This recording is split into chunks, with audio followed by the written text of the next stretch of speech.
Hello, spookies, and welcome to the Rick or Treat Horrorcast, hosted by yours truly, Ricky J. Duarte. We have a very special episode for you today. I have been waiting patiently to have these wonderful guests on the show. I think I reached out maybe shortly after I started my podcast. Yeah. I was very excited to have you on the show. Please welcome Rachel and Ariel from the More Deadly podcast. Hello. Oh gosh, hi. Thank you so much for having us. Thank you so much for having us. And I'll put it out here. Prepare to be disappointed, folks. We've been set up for failure. That's impossible. I'm such a fan of your show. My listeners, if you have never ventured to listen to More Deadly, you know what? Instead of me explaining, I would love to have you tell your own story. Why don't you tell my listeners all about Zombie Girls and More Deadly? Sure. So Zombie Girls it's a podcast network that started, I don't know, like in the Middle Ages, like 12 years ago, just kind of as a group of myself and our like close group of girlfriends who love horror films, as sort of an excuse to make us get together and hang out and talk about horror movies and talk about it. At the time, it was just like such a sausage fest out there. So like talk about it from a female and feminist perspective. And then over the years, it's kind of grown and we've had different shows and probably, you know, don't tell the other podcasts, but our favorite is probably More Deadly, which Ariel and I do. Why don't you tell them about More Deadly, Miss Ariel? So More Deadly, we review horror movies that are directed by women identified directors. So every episode we'll pick a new movie, we'll review it, and we like to do a lot of background and research on the director themselves, kind of inform ourselves and the audience about what their whole career has been like.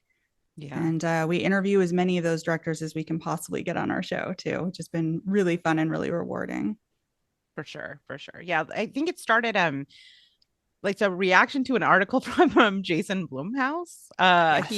He had or Jason Blum, he had written, he had said that there were no women making horror movies. Like he would love to have women direct horror films for him, but none existed. And we were like, what? Excuse me? How dare you? And so then we had to like, you know, scream about it on the internet. You know, a podcast. That's how they start, right? That's exactly, that's what we do. I'm really glad that you did. It's you get to interview some really cool filmmakers. All right, so I am just as obsessed with that movie with Sarah the Bone Woman as the two of you were, and you got to direct the film, you got to interview the film's director, and I got to interview the film's cinematographer for Rue Morgue. Awesome. Oh yeah. So my article came out like right when your episode dropped, and I think me and my interview and your interview, we were all just as excited about this movie. I have recommended it all over this podcast. It's so good. Yeah, it is such a good movie. And the director was a joy to talk to because she's just fascinating and clearly put so much thought into this movie. There's so many layers of meaning and everything that was done. So yeah, I recommend highly everybody watch it. It's so good. Yeah. And same. she's a lovely person. She's so nice. Mm-hmm. That's the thing, is we're always blown away by these women directors that are so, in order to get a movie made, it's a miracle. In order to get a movie made as a woman, that's even harder. So like every single one of them is so tenacious and so badass and so smart that we like completely geek out of them. I'd like to say that we're cool and we play it cool when they come on, but we're totally like, oh my God, the whole time. I think you come off as professional and excited. Oh, okay. Well, good. I'm glad. You're not like we're fangirling sweating all over the place. Yeah, that's probably why we don't put out the video version. We're less sweaty in audio medium. I haven't ventured to do video yet either. As you can see, I have a tiny New York apartment. I have no set. There's nowhere to film here. Right. Yeah, it gets hard. It does. It really does. Well, all right. So speaking of movies that you're excited about, I love to ask my guests this is putting you on the spot. I didn't prep you. If you've watched anything recently that you love to recommend or maybe steer people away from. Ooh, I don't know that I've seen anything I really disliked recently. The thing I'm kind of high key obsessed with right now, it's coming out very soon. It's not horror. Does it have to be horror? No. Or adjacent? Yeah. It's that new series that's coming to Netflix called Beef, from A24. Are you familiar with this? It's like Ali Wong and Stephen Yoon, and they get involved with a road rage incident, and then neither of them can let it go, and it just sort of like escalates and escalates as they insert themselves further into the other person's lives and try to tear the other person down. And it's really, really good, really funny, really heartfelt, really dark. And that's coming to Netflix soon. It's quite good. So it's horror adjacent. It's revengey, right? Yeah, that sounds wild. I mean, I love both of them. That sounds crazy. And so it hasn't. Did you get a screener? Did you get to preview? Yeah, that's excellent. So like in my professional life, I work in the media, so like sometimes I get to watch stuff early, and then unfortunately it always has like my name right in the middle of it. It's not the best peak experience, so it sounds cooler than it is, but this one is pretty great. No, I know when I first started writing for Rue Morgue, my roommate was super excited about screeners. And then when he saw that my name is in the middle of them, he's like, I can't watch this. What is wrong with me? Yeah, the watermark is really annoying. Yeah, that's all right. It serves a purpose. What about you, Ariel? Have you seen anything recently? You know, we actually just did an episode on a movie called Piggy that came out last year. We're going to drop the episode in just a couple days. And it is one that I had avoided, and I think a lot of people did, for many, many months, because I was afraid about how traumatic it was going to be. And while the bullying in the movie is hard to watch, I also thought it was brilliant and in places really fun too. So I think it is really worth your time to watch it, because even though it's a little bit hard to recommend something that's going to put you through kind of an ordeal, this movie is great. And it has a really interesting ending too. Mm-hmm. I loved the end. It's such a unique film. First off, her performance is remarkable. Right? It's so good. Really, everybody. There's a whole like group of like homosexuals on the internet who are thirsting over the bear, the guy in this movie. I mean, he is daddy for sure. Totally daddy, Poppy, if you will. Yeah, yeah, Poppy. So I'm Poppy. Yeah, that's I had put that one off as well, and then a couple of weeks ago I collaborated with Spill Your Guts, and we did like a horror movie award ceremony. And so for international film, I wanted to make sure that I was able to include that, so I did watch it, and I'm so glad that I did. It's very good. I can't wait to hear your episode. Yeah, it was really great. Really fun. Good. I don't have anything new that I watched except this movie. I think I watched it on Screambox. It stars Peter Cushing. It's from the 70s, and it's called The Uncanny, and it's an anthology film, a horror movie about killer cats. And yes. Oh, I've seen that. Oh my god, amazing! I love Peter Cushing. I haven't seen that in a lot of years, though. That's cool that it's on Screambox. It's good, like turn it on as you're going to lay down for bed, like watching. Yeah, I can see that. You don't have to pay a ton of attention to it, and it's silly, but I don't know. I liked it. I love that era of yeah, horror me filmmaking. too. You had me at cats. I mean, cats. I know. Doesn't take much more than that. My kitty is gonna drive me crazy. oh my god, Episode. I'm sorry. I'm like high key obsessed with Renfield already. Oh my god, I know. Every time you post a Look picture at on those social media, I'm bangs. like, oh, it's so I cute. know. He just had a birthday. Somebody's 5 years old. Aw. No, where I Happy think birthday, now buddy. we're the same age, like in cat years. Oh, that's cool. Which explains why he wants to sleep all day and has no motivation. But anyway, we're not here to talk about my content. Yeah, exactly.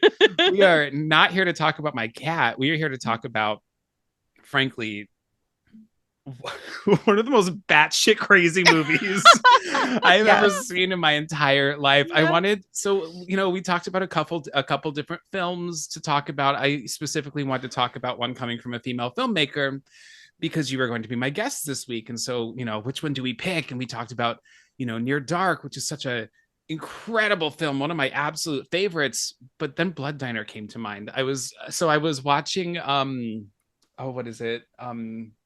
Into the Darkness, the Oh, documentary yeah. series. And the recent one, part 3, Jackie Kong talks about this film and her experience in it. And I was reminded all about it, and what a bizarre experience watching this movie. Yeah. That's putting it mildly. Yeah. So we're going to talk about Blood Diner this time, and then if you're ever kind enough to come back, we'll talk about Near Dark next time. How's that? Perfect. Love Perfect. it. I love that you're setting up this second date on the first date. Like that you've been reading some tips on the internet. Yeah, well, that is impressive. I am impressed. Well, we'll see if you're still interested by the end of this. I don't know. Anything can happen.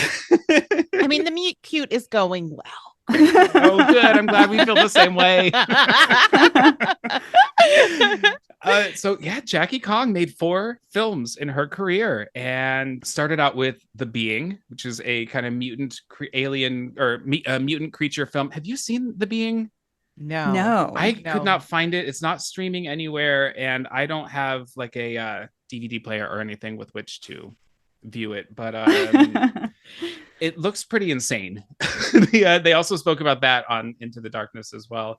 And then obviously she made Blood Diner, and then Night Patrol and The Underachievers, which are both more on the comedic side, if not flat out comedies. Yeah. Blood Diner, 1987.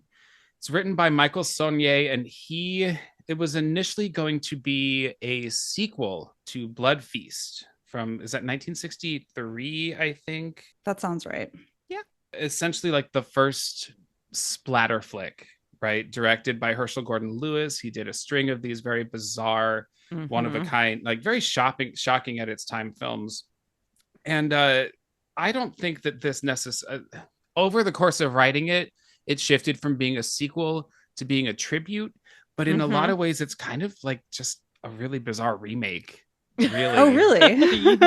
I mean, I kind of see it. Maybe Blood Feast is about like an Egyptian caterer who's killing women to try to like resurrect this Egyptian goddess. In this, it's a couple kids who own a diner in Hollywood, 1980s Hollywood. Man, is this an LA movie too? Yeah. Yes. When was the first time y'all saw this movie?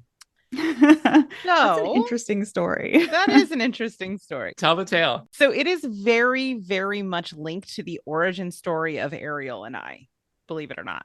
So we met in college when we worked on the college newspaper together. And like, I had seen Ariel from afar across the newsroom and had been like trying to seduce her into being my friend and was not having any luck. She is very hard to get. Very hard to get. I'm just a little introverted. That's all. This is the story now. But trust me, I was just like showing the leg, like, come on, I'm a friend. And she was not having it. But then we had to go away on like what was it? It was like a journalism convention, but we had to fly to LA and we stayed for a few days. Yeah. So I had her in a hotel and she couldn't get away. So one of the nights we really wanted to go out, and I started looking up places that we could go out. There was a lot of people who were like underage. So we had to find an all ages club in LA that we wanted to go to. And I stumbled across this place that was like, I think 18 and up, called CIA, which stood for the Center for Abnormal Arts. And it was like a bar and music venue and also a circus freak museum. Yeah. So I was like, this is where we're going. $40 cab ride later. Ariel, myself, and like 10 other college students end up at this place, which you should look it up. It's unfortunately closed because of the pandemic. But like you had to walk up to a giant head and whisper in the ear to get in. And then when you go in, it's just like an art exhibit with like a bunch of like LA hipsters in it. We got there as they were closing, which was not great timing on our part. But we ended up hanging out at the club for, I don't know how long, Ariel, 3 hours? Oh, yeah, at least. We were there for a very long time. With the owner, who gave us a tour, including he showed us the hermetically sealed corpse of a French clown that he had in the club. Yep. Whoa. It was wild. And you can look it up. I'll send you a link. I wrote down his name, but I'm going to say it badly because it's in Francais. Let's see. It is Achille Châtelier.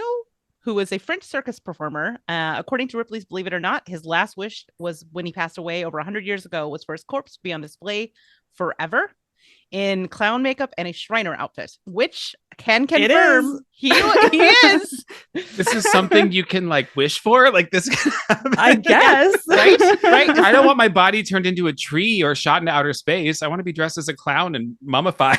Yeah, in like a West Hollywood bar. Sounds pretty rad. Perfect. That's wild. So the reason this, I know it's a weird story, but it actually, I love it. It's pertinent because the owner of the bar, who we spent the entire night and like in the midst of, I like finally got Ariel to myself and bonded with her, was none other than Carl Crew, who plays George Tutman in this film. Oh my God. Yep. That's insane. Yeah. So we hung out with him all night. We saw his clown. He told us about when he played Jeffrey Dahmer and got to know all of the family members of the victims, and as well Met as them. Yeah. Dahmer's family members as well. Met them. Told us about all these like haunting experiences that he had. It was the wildest conspiracy night. theories he believed in. Oh my Oh God. yeah, we went real deep. Yeah, other students were like kind of elbowing us like, hey, let's go, we want to go to Denny's, like let's get out of here, and we were like, no, this is amazing. No, if your opening salvo is mummified clown, you think I'm leaving? No. I don't need We're moons just over getting my hammy started. that bad. Absolutely Right. not. The moons will, it's 24 hours. Yeah. Denny's will wait. I need to go see this mummified mermaid up close. Like I want to go put my hands on it.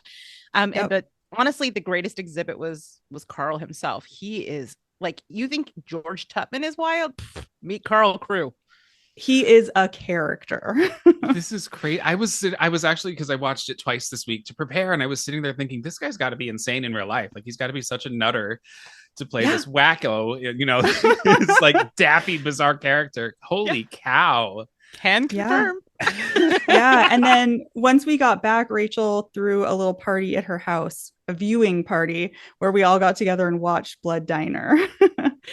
Yeah, it was a little awkward when there were so many boobs. It's not a movie you can just show anybody, you know? No, there were normies in the group. They were not ready for SHEETAR. No. SHEETAR was a lot for them. We deep ended with SHEETAR a little bit. It's like how I date. You're going to see it all at once. And if you like it, you'll stick around. And if you don't, it's over. Yeah, exactly. Flash forward 15 years. Here we are. Hi, Still Ariel. friends. Oh, this Still is such a friends. great story. Yes. Oh, yeah. man. Carl That's Crew was our friend matchmaker. Yeah. cute. Wow.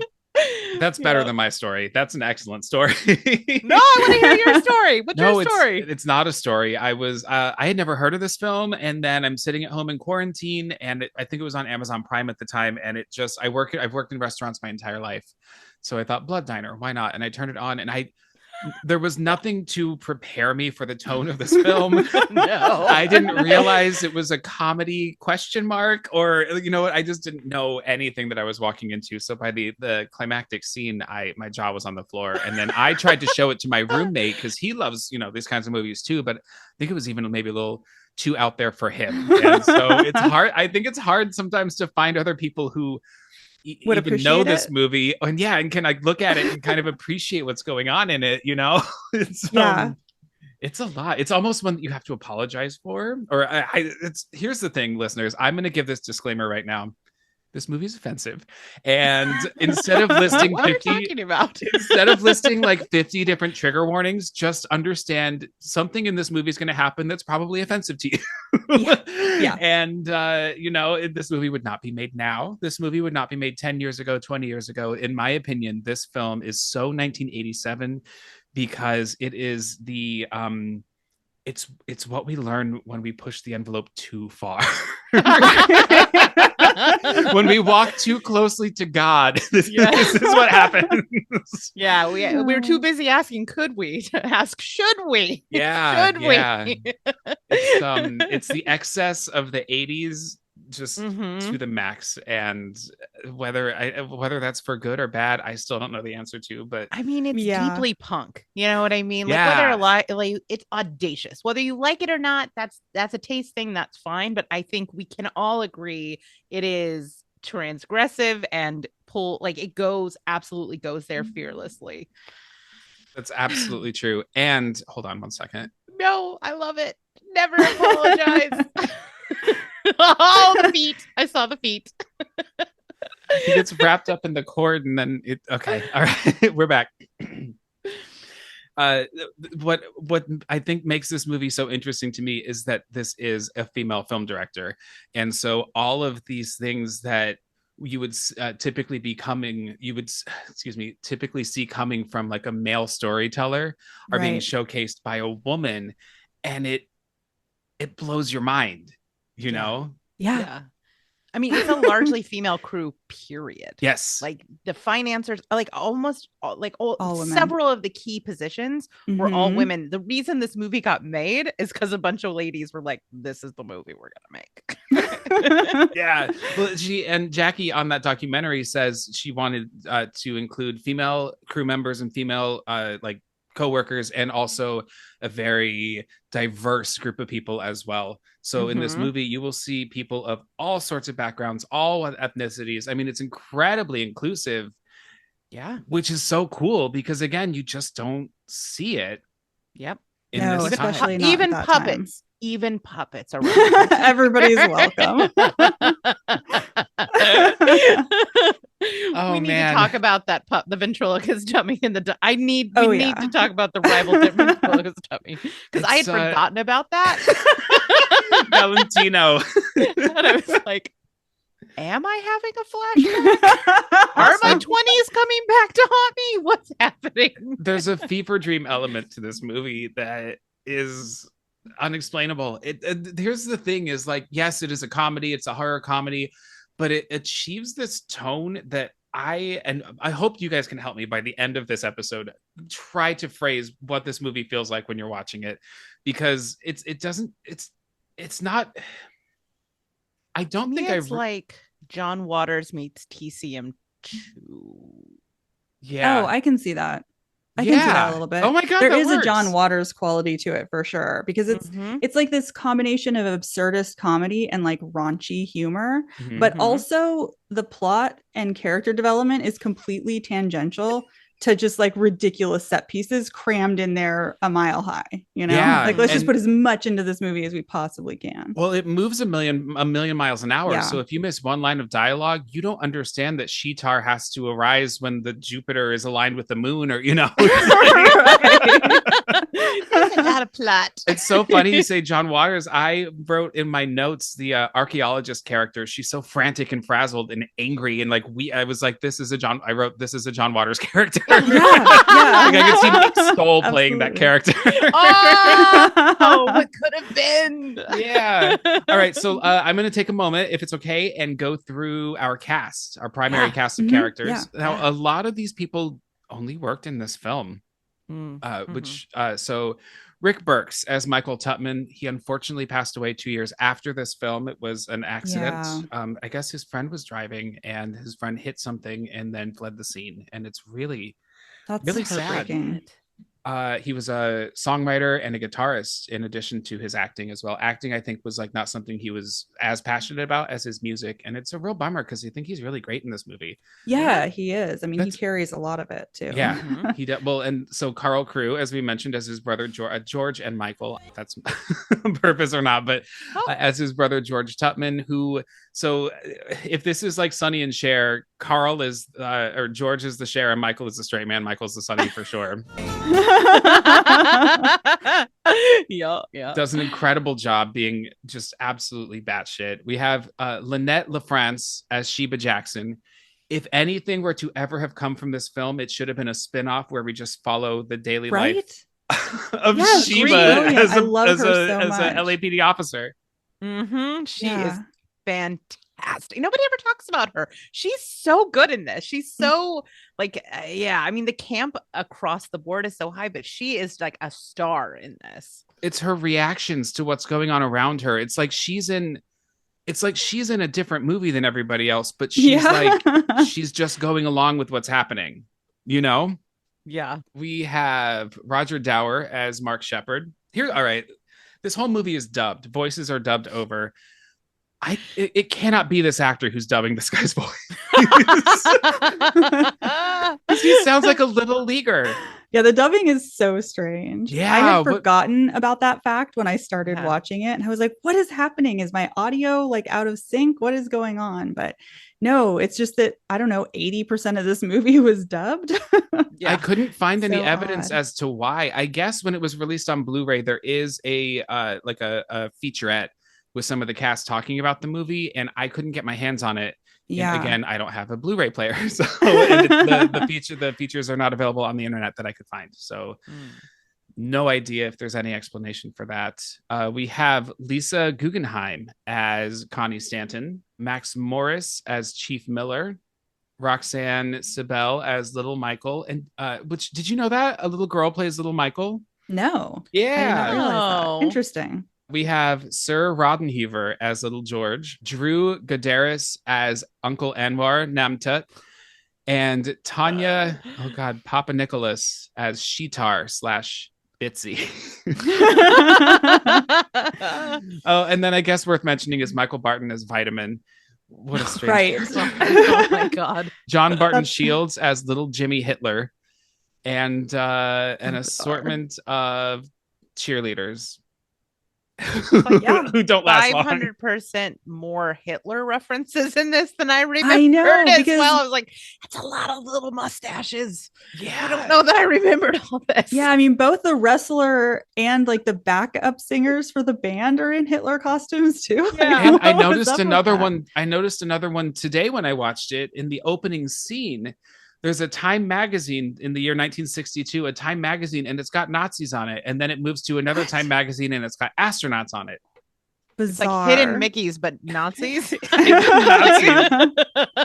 Mickey Mouse also appears in this too. So Oh, does he? Where did he show up? yeah, Is he, like- Connie's. Well, Connie. It shows Connie when she was a kid, standing next to Mickey Mouse, like a giant stuffed animal of Mickey. Oh, The reveal that she's the detective's daughter. Right. But we'll right, get right, to right, that right. when we get to it.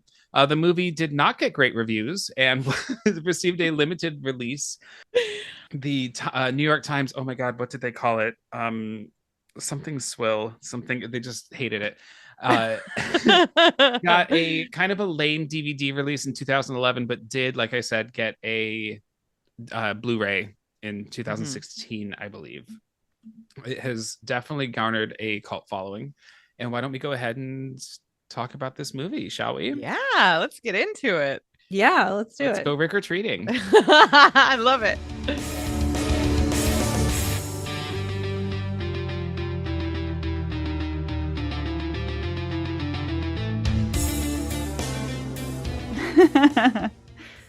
All right, the year is 1962, and we see little George and little Michael playing with toys in their living room. George is making little plates of food with Play-Doh, like a little egg, sunny side up, and Michael is trying to hypnotize a cat clock, right? The kind with the swirly, Yep. the tail and the eyes that go back and forth. Mm-hmm. And their mom is running around frantically, and she's gonna leave, and she says she's got to go to the store. She ran out of goddamn tampons and just rushes out the door, leaving the children alone.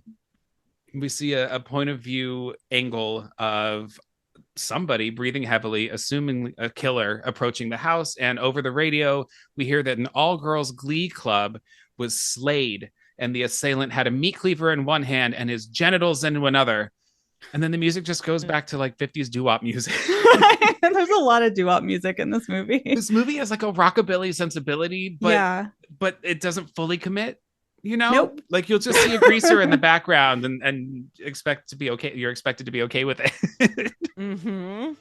Yeah, I mean, that's definitely going to show up later too, the aesthetic of that, which it's such a choice that I can't help but respect it.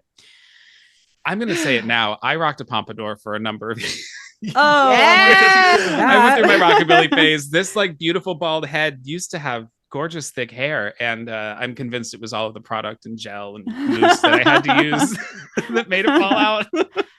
See, now I'm just imagining you with a stand-up bass. That is for the rest of the episode. I'm just like mentally putting a stand-up bass in front of you. I hope that's okay. Well, I was never that cool, unfortunately. I wish.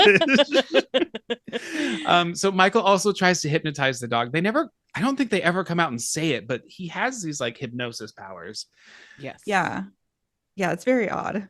Yeah, he uses them a lot when he's a grown up. So there is the front door. There's like a banging at it, and then someone starts busting through it. And this movie does create atmosphere in very weird ways, because as the door starts getting broken down, there's like a bright white light behind with like haze coming in from outside. It's clearly daylight out the window, but we've got this strange white light coming in.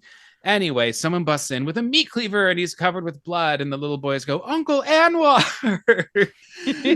And it turns out it was Uncle Anwar who murdered the all-girls glee club and allegedly was carrying his genitals before, but there's no proof of that now. But they do talk about it again later. Inconsistencies in this movie are just out of control. He has a terrible Egyptian accent. It's bad. Is it Egyptian? Because I was like, is this the Nazi connection? Because I was like, or is it German? What is it? I think it's, I don't know, because I've always assumed that SHEETAR has like Egyptian ties. For sure. But also the pendants look very Ark of the Covenant-y. That's a good point. That's not a bad point at all. Cat, stop. He's chewing on my wires now. Okay. Oh my god. Oh my god, we're getting listener close-ups. This is amazing. Listeners, he has attacked my computer from behind. So speaking of these amulets, he says, I have a surprise. I'm not even going to try the accent. It's going to be more offensive than this movie is. He says, I have a surprise for you. And he hands them these ancient Lemurian necklaces that, oh my god, you're so right, they look like the symbol on Raiders of the Lost Ark. Yeah, true. I am uncovering a Nazi conspiracy by the end of this. Well, there will be a theory of everything. I mean, why? What other choice? Like, what was the choice of Nazis made for in this movie, if not something like that? I don't know. Yeah, right. It's very odd. So he tells them that they're 5 million years old, which is ridiculous because the human race isn't even that old. But it's not the biggest complaint about this movie. We hear the police pull up from outside, and Anwar goes out, meat cleaver in hand, and he screams, "SHEETAR!" And then he gets shot off camera. And then Michael attempts again to hypnotize that cat clock. And it's like hands spin around really, really fast in circles. And then that's the end of the sequence. They never address this again. Right? No, they don't ever really talk about his like mental powers and what he can do with it. He just sort of uses it on women and stuff. Yeah. But... Yeah. All right. So 20 years later, which I guess means that now we're in 1982. I think it's just a vague 20 years later. Right? Yeah. Sure. I think. Michael and Georgie are digging up Uncle Anwar when a security guard approaches with a flashlight, and we get a title card that says Blood Diner. And on Uncle Anwar's grave, it says Anwar Namtut, and it says, I'll be back. Here's the thing. The first time I saw this, I don't think I caught on that it was supposed to be as funny as it is. And so it was just a slow realization that I was watching one of the most bizarre movies ever made as it was like in real time. Yeah. I mean, there's like a little bit of dazzle camouflage going on here. It's kind of, it's a little overwhelming. It's a little overwhelming. I do want to say that this also features the first of many really bad wigs. Ariel, just so you know, security guard, that is a wig. I know you have wig. Look at her. Look at her. She I didn't even notice. pick it up. I didn't know it is. It's like a bad, like it almost looks like in high school theater when you had that gray comb through stuff when you were playing like an old person on stage and you comb that liquid through. That's what it looks like. Yeah. It's also like Party City does the Golden Girls a little bit. I don't even think I looked at his hair. Maybe that's the problem. Well, it's there. He's wearing a officer's cap, but it's definitely there. Oh, yeah. So Georgie says boo and distracts him, and Michael comes up behind and hits the officer or the security guard with a shovel, and his eyes pop out of his head and land on the ground. And Georgie picks up the body and literally just like yeets it, like he like tosses it. Yep. This is the moment you're like, oh, I understand what's happening with this insane movie.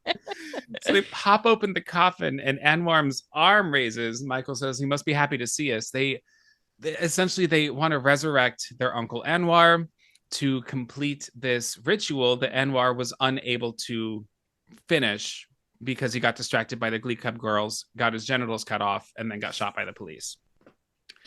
Yeah. So they take a hacksaw and they start at his crown and start like sawing into his head, and then his brain just pops out of his head and they catch it. Yep. And there's this Rick, triumphant that's science. That is science. That's how it works. Biology. That's how it works. Everyone knows you have your neck spring. Like, yeah, it's just how it works. It's Sorry. so bad. Triumphant music plays when this happens, and so they bring the brain to life with a magic book. It's basically like the book of SHEETAR. And Uncle Anwar says, "Quit fucking around, you two. We have work to do." And he explains this whole plot that he'll explain it. He explains it again and again and again. Like, we get it.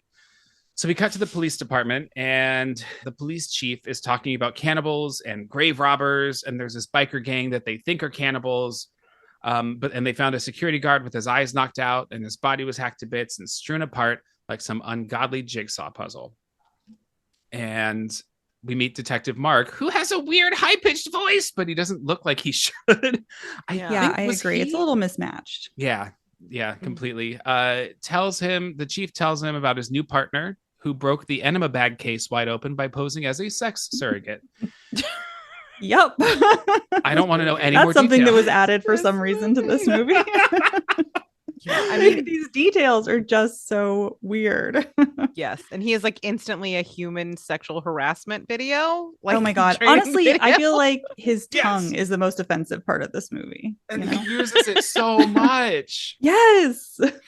So much. So we cut to the boys. They're in red robes and they are kneeling before Uncle Anwar's brain, which is now in a jar of liquid. It has like a mechanical thing on top. I think what they did was they put a fish tank filter on top of this jar, and they like that's what they are justifying bubbles coming out of it with, but that's also what they use for the animatronic eyes. I don't know. They keep his jar with eyes. I'm sorry, they keep his brain in a jar with eyes, and it talks to them.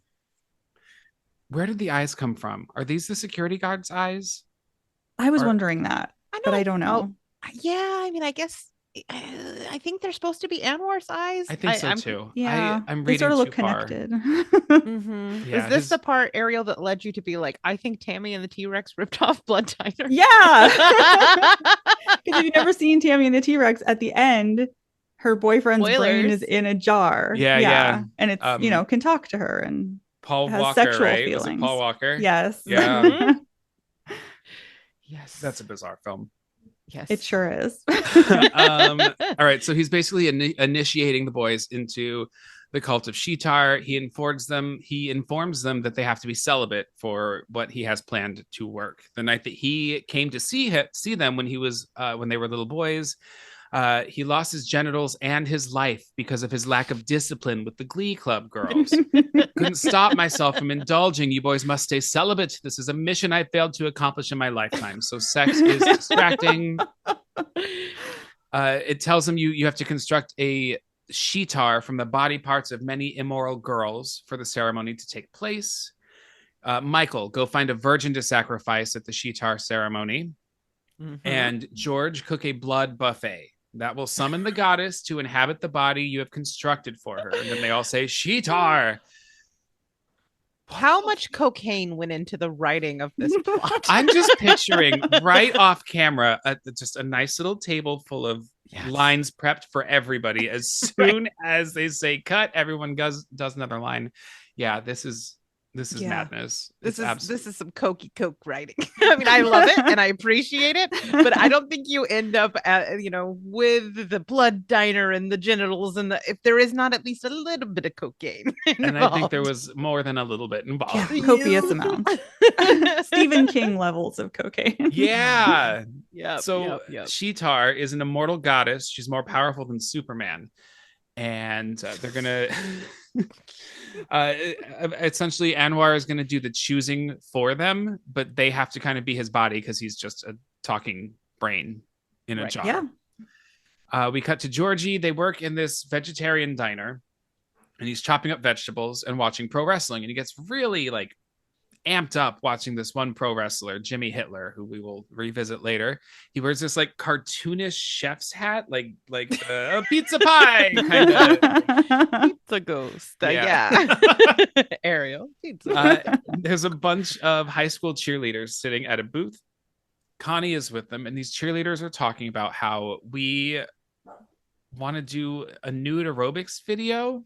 They say like the head cheerleader says like, I became a vegetarian and then we all did, and then this other school started becoming vegetarians, and now we're going to be nude aerobics before this other group of girls becomes nude aerobicizers. I don't know. Connie's not happy with this and she doesn't want to do it. And the girls kind of chastise her. Connie's clearly not that kind of girl, as it were. And that's about it for their scene. The girls run outside. One of them's getting a ticket and they all follow her. And Michael talks to her and says something. He says something like, those girls used to come in here a few years ago and they dressed like Flashdance and they looked really stupid. Yeah. What year did Flashdance come out? Because if this is supposed to take place in 1982, was Jennifer Beals doing her thing yet? Oh my gosh, Jay Beals. I don't know what year. See, this is where we need Matilda on the show. She would know off the top of her head. But let's see here. Flashdance. What year? 1983. Okay. Oh, okay. So they got it. Oh wait, no. No, they didn't. No. Busted. Busted. Well, I think got you, Jackie. Nice try. No one pulls the wool over Rick's eyes. Okay. We found the flaw. We found the big flaw of this movie. Yep. Oh yeah, that's the only plot hole. All right. So George goes to the back and he's made this like female body out of fruits and vegetables that he's got laid out on a counter. Like he cuts a like cherry tomato in half and puts them on melons as nipples. It's weird. Anyway, he puts Uncle Anwar's brain next to, they have like a double-sided mirror where they can watch the diner, right? So Anwar is watching all the customers. There aren't many customers out there, but Anwar wants to start picking victims. At the counter of the diner, we meet Vitamin C. Vitamin C is a person in a bigger body. Mm-hmm. I don't know how else to say it, but the movie would be very offensive about him. The movie is very offensive about him. And he's remarking about how good his goddamn veggie burger is. And yes, sir, I'm a connoisseur of veggie burgers. I've eaten veggie burgers all over the place. And Michael and Georgie give each other like a look. And essentially we get the impression that they're feeding people at this vegetarian diner human meat because he's mixing a jar of black olives and there's an eyeball in it. This movie is like, this movie's casual, just glimpses of gore is jarring. Yes. I mean, I love the absurdity of it, though. You know what I mean? It keeps it from going to this. This movie is very grimy, but it's not necessarily sleazy, and it's not. There is like a joyful lightness to it, and I think it's because it blends the gore and the nudity and all of the like subversive content, but with this like very light spirit that makes it kind of fun. I also think that would be off-putting for some people. Like tonally, it is a very bizarre choice. But if you like it, you're gonna have the best time. With all of these strange little visual moments. Yeah. So he introduces himself as Horatio Titus. Friends call me. I love this gag. I think it's a funny joke. Horatio Titus. Friends call me Vitamin C. Michael says, "Good to meet you, Mr. C." And he says, "Hell, you can call me Vitamin." But I think it's funny. Anyway, he's like burping and shoving food in his mouth. And that's essentially his entire personality. Yep. The body Yeah. politics are not great. No. No, They're not not great. even a No, little because there's bit. another scene later with him that's not, Mhm. not good either. Yeah. So Michael asks Connie if he can put her on the mailing list. And he says, we're planning a very special feast for special people. It's going to be a Lumerian feast. So they have this like guest book or like a mailing list. They call it two different things throughout the film. But when he goes to write her information down, he pulls off his shopping list and like crumples it up. The shopping list. Did you pause the screen when you watched this? No. I saw something on it. I meant to go back. What? Oh, there was, don't there was worry. I wrote it down. Okay, yes, good. hero. Shopping list: 6 dog dicks, 3 large rats, 2 golden retrievers, 8 cats, No. any gender, MSG, and dog food. MSG. Amazing. I remember the dicks. That's the thing. I was like, wait. I'll come back. I'll circle back. It's not on screen long enough for you to read the entire list. So by the time you get to MSG, you're like, what? Wait. Vitamin tells George, who's watching wrestling, turn that down. How can you stand that homo sport? This movie has like these quick punches with gay slurs that I am going to say I find fucking hilarious. Okay. I can't help Tell it. me it's the 80s without telling me it's the 80s. Oh yeah. Because I just think it's all right. If I'm going to say it's funny, it's only coming from a place of they happen so casually in movies of this time, right? Without a second thought that it catches me off guard. And my reaction is to giggle a little bit, you know? Yeah, If well, someone especially calls in me- this movie, it's so random Mhm. and like not said in a lot of anger, so you're just kind of thrown off by it. Yeah. It's listen, It's if somebody always- called me a faggot on the street right now, it's going down. Right. Yeah, If I'm on watching site. it in this, Absolutely. if I'm watching it in this movie where all this other absurd shit is happening, I'm gonna laugh at it. Right. I mean, it is the treacherous road of going back and revisiting things from the 80s. Like when you like throw on Monster Squad, you're like, here's a fun family friendly. Oh God. And then they drop the F-bomb. Yeah. Yes. Yes. I know my friend who has like a 6-year-old was asking me, what are some like scary movies that I can start introducing to my kid? And I made a little list, and then I revisited some of these movies and was like, oh no, maybe not. Like I turned out fine, I think, but But like the casual homophobia of the 80s was no joke. No. Although sometimes I guess it is because we all laughed at it. That's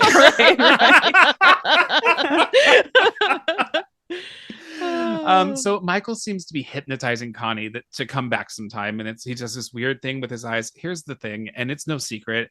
I have a thing for problematic men who are really handsome, and Michael could look at me like that, and I would come back to his diner in a heartbeat. Self-aware. We stand a self-aware king. I have the worst taste in men. So we cut to nude aerobics. We've got about 8 or 10 topless women just with pom-poms. Yeah. Doing aerobics. Of every variety. Metaphorical and otherwise. There's a guy who's leading the aerobics, but there's a woman who seems to be videotaping the aerobics, right? And she says something like, we aren't just going to be the only nude aerobicizing cheerleading squad. We've got to be the best nude aerobicizing cheerleading squad. And she's very motivating, I gotta say. Yeah, if I wanted to be up my own academic ass right now, I feel like the scene is like kind of the thesis of this film writ large. Yeah. Oh yeah. Yeah. Yeah. And they just get it out real early. So if you can't sit through this, you should probably just leave because it's not going to get much better than this. I do like that the nude is just like written on a piece of paper and like tacked to the wall. I noticed that. It's so easily done. Well, out of nowhere, Ronald Reagan busts in with a Tommy gun. We've got one of the brothers, I think it's Michael, is wearing a Ronald Reagan mask with a Tommy gun and shoots all these girls. Yeah, And they Geisler's did not age well, but the Ronald Reagan as a villain sure did. Absolutely Fine wine. So they cut out their tongues. The tongues are like in a pile, like I love squirming. it so much. And So where it says ridiculous. like we need 8 tongues to be set aside for proper aging, take away any of the vocal cords or surrounding tissue and use them for tomorrow's veggie patty. And then we cut to Michael with an electric knife, like you would carve the Thanksgiving turkey with, I and know. it's wedged under the butt cheek. Yes. And A it's little on. known fact: this is the origin of twerking. This Yeah. is where it was invented. It's Jackie on, Kong. so it's jiggling her butt cheek, and I feel like as a man I need to say nothing more about this. Pioneer of twerking, Jackie Kong. Yeah. Right. And Uncle Anwar says, remove only one unblemished limb from each of the tramps. The body of SHEETAR must be a composite, as she is a goddess of many facets, but it must be fair and appealing to the eye, especially the head. So Georgie walks in and he's wearing a Nancy Reagan mask. And he's holding up one of the women's severed heads, and he says, my name is SHEETAR. So now we have they're putting together a Frankenstein body, basically, to put this goddess's spirit in, and they found their head and a couple of limbs. Cut to the cops there, and they're putting these body parts in bags. And the Mark, our idiot police officer, says something like, it's a do-it-yourself lunch meat party, and the chief punches him. I know, he does that multiple times. It's like they have like a Three Stooges arrangement, or like that's their gag. And Mark says, you're right, I'm so sorry. A good detective, no matter how hard it becomes, can never lose a sense of decency. And he says, this could be the work of the same killer. And then we meet Sheba, who is the partner that the chief had mentioned before. Sheba is fucking, I mean, I hate using the word fierce because I feel like I feel like a poser when I try to say it, but she's fierce. Yeah, she's so cool. And Mark, at their introduction, he's making these weird like kissy and tongue faces at her, just completely so gross, like not hiding it at all. And her facial reactions to him doing this are golden. I can't I in a million years could never recreate her reactions to this. Again, she's the only one who knows what movie she's in, and she's in a better movie than everybody else. Yes. And her shoulder pad game is so strong. On point. She looks great in red. That is her color. She's got killer eyeliner, great shoulder pads, and good bangs too. She's pulling off the bangs. So they had said it could be the work of the same killer, and Sheba says more likely two. There are disproportionately sized bite marks on this forearm. She holds up an arm. She shakes Mark's hand, and then she takes off her glove, her bloody glove, which I only noticed. So she wants to go to the coroner's to try to get more information, and the chief says, "I'll try to round up enough guts to call their parents." Which is some of the like one-liners right before the movie cuts away to another scene are like, you don't laugh until 30 seconds later and then it hits you. Yeah. We cut to the diner. Michael asks for 2 specials, and George takes a bite out of some food and spits out a bullet. So now they're eating these cheerleaders that they shot. Yup. Vitamin has been spreading the word of this diner and how good the veggie burger is. And the diner is full now. We've got a ton of people in here, and they're all very hungry. And Vitamin asks, what is your secret that makes this food so good? And Michael says, I won't tell you. It wouldn't be a secret anymore. So Connie's outside looking at like the newspaper machine thing that they don't have anymore. Where you like put a quarter, take a newspaper. And Jimmy Hitler is on the wrestling show. Georgie is going insane watching him, and Vitamin challenges him to an arm wrestling match.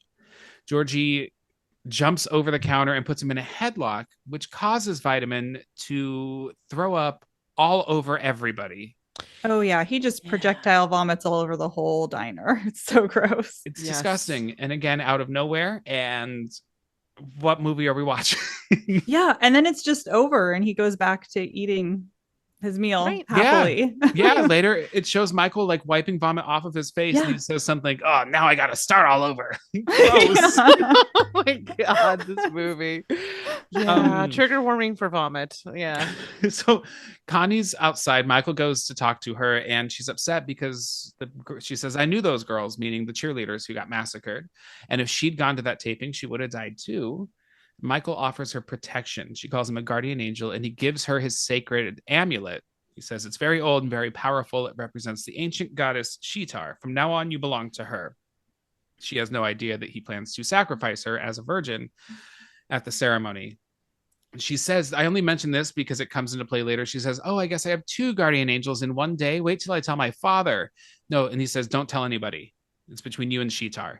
So like who her father is will come in a little bit later. Mm-hmm. We cut to the police station, and at the coroner's, Sheba is saying that they found undigested bits of soybeans and vegetables, but in one of the girl's stomach, there was cat meat. And while they're having this weird conversation, there's like a half-assed fight happening down the hall behind them, where like a police officer takes his bully stick and is just like kind of tapping the guy on the head. Like there's nothing at all menacing about this. There's just a gag happening in every frame of this movie. Oh yeah. It's just packed in there. And I don't think the cat meat thing ever comes up again either. No, it doesn't. I'm assuming because there were cats and dogs on the shopping list, it's just part of the meat that they're feeding people. Oh, that makes sense. At this vegetarian restaurant. That makes sense. That's how they link it to possible health food eateries, right? The cat meat. The cat meat, right. Well, that was like the standout thing that was only in, one of them. Listen, I'm not going to try to make too much sense of this movie. So, Mark keeps making passes and trying to ask Sheba out. She calls him a fool. And then he flat out wolf whistles at her as she walks away, and he starts doing the weird tongue thing again. Yeah. We cut to Mikey and Georgie, and they're sewing together the girl's body parts. And Uncle Anwar, he brings up his genitals again. I let my schlong do the thinking for me and got confused. And now they've covered up the brain. They put like a framed picture of Anwar when he was alive in front of it. And then we cut to a sepia-toned memory as Anwar tells the story of he's regaling how wonderful it used to be killing women. And this flashback looks like it's cut straight out of Blood Feast. This is where I think the reference is, Gotcha. This was supposed to be kind of more on the nose for it. But it doesn't go anywhere except showing him killing women, and it shows him getting whipped at one point as well. This movie needed more boobs. They had to figure out somewhere to put them. There was a dearth of boobs, so they figured it out. No, you're right. Just plug them in anywhere. They spray paint SHEETAR gold, and they put like shitty looking press-on nails on her too. And Anwar tells him, you need 2 stomachs from a couple of tramps. The language in this film. Who says tramps? I know. Bring back tramp. Normalize tramp. I'm not promoting slut shaming, but if you're going to, call someone a tramp. Yeah. I also enjoy hussy. That's another one we don't get enough of. Trollop. Absolutely. Jezebel. Yeah, there you go. Let's go. We'll go across the pond. Call them slappers. It'll be Is that a thing? Yeah. Slapper. Oh, I like that. Interesting. Look at this cultural exchange that's happening today. The more you learn on a podcast like this one. All right, so we need 2 stomachs, and he tells him, "Don't, Michael, keep your idiot brother out of those gay bars." What? We never visit this again. No, it's never happened before, and it never happens again. No, not at all. Again, he tells them, he regales him losing his genitals again and again. Don't ravage the virgin before the sacrifice. I disgraced my schlong, and he reminds them exactly what they need to get. They leave, and he looks at SHEETAR and says, "SHEETAR, you look good. What a set of knockers. If only I had my schlong back, you would know the meaning of machismo." Oh my God. That's so bad. I mean, how did this not win Academy Awards for writing? Step aside, everything, everywhere, all at once. I Can wonder. I direct you to the schlong conversation? Now, just out of curiosity, I want to know what won in 1987 at the Oscars. Yes, I want to know. What masterpiece beat out Blood Diner? That's what I want to know. Platoon. Platoon. Come on. We need to reparations for justice for Blood Diner. Justice for Blood Diner. That's some bullshit. All right, so we cut to Club Dread, which is this goth punk bar ? It's a very mixed crowd inside of this space, but outside it looks like a rough old joint. and the boys pull up in a giant van that says Tupman Cafe on the back. If you're trying to be stealth and murder vegetarians around town and dismember, why would you put the name of your business on the back? Regardless, of your weird van, yeah, hiding in plain sight. It's actually genius. No. So they get out and they are dressed like fucking morons. It's so weird. Their outfits are so bizarre, and their wigs. It's like, I did notice that, Rachel. You did notice that, good. Yay. There was a time I don't know that you would have. Wait, what is the wig conversation? So we had this episode where we were reviewing the new Craft movie, and Rachel was talking about the original Craft and explaining how the main character was wearing a wig because of her role where she had to shave her head right before that. And I said, wait, that's a wig? Because I hadn't noticed. I mean, this has gone back further than that. I'm the wig cop on the podcast. Like, okay. She always notices a bad wig. It breaks reality for me if I see a bad wig. Yeah. Like, in wig technology is like, we've reached NASA levels with our with the hairlines, so there is no reason to see a hard line in movies anymore. No. And so when I see it, I adjudicate. Yeah, but the problem is Ariel never sees them. And so now she just will send me photos like, is this a wig? And my answer is always, if you are asking, there is not a natural fiber on the screen. It's like is this cake videos? Yes. Yes. Well, all right. So Michael's got this absurd pompadour wig on and sequins. He looks like Liberace went to an ABBA concert. Yes. Yeah. Yes, he does. Bizarre. But George is like half-ass punk goth. Like he's got like a few metal studs and like a collar on, but yeah, it's like the Ramones as done by Jim and the Holograms. Yeah. Like if the Misfits. Which might be my next Halloween costume. Ooh, yes. I support it. So the bouncer won't let them in. They don't have IDs, and there's an exchange. And then Georgie just throws the bouncer into the street, and a car that's bouncing on hydraulics just runs over his head. Pushes him. Yep. And everyone starts laughing, and they let the boys into the club. And then the other bouncer just goes, "Hey, Jason, are you all right?" I love that that's just like a crowd pleaser watching somebody's head right inside the club. Their melon just smashed. Here's the thing about this episode. If I have listeners who are watching who have not watched this movie before, they have no idea what the hell we're talking about. That's a good point, because everything sounds so random. Yeah. Shauna, I'm going to shout you out. We're underselling. Shauna is my friend she can't watch any horror movies. She doesn't like them at all. She can't do it, but she loves my show because now she can like hear about them and like be part of the conversation. Yeah. So, Shauna, I love you so much. I can only imagine what this movie must sound like to you specifically.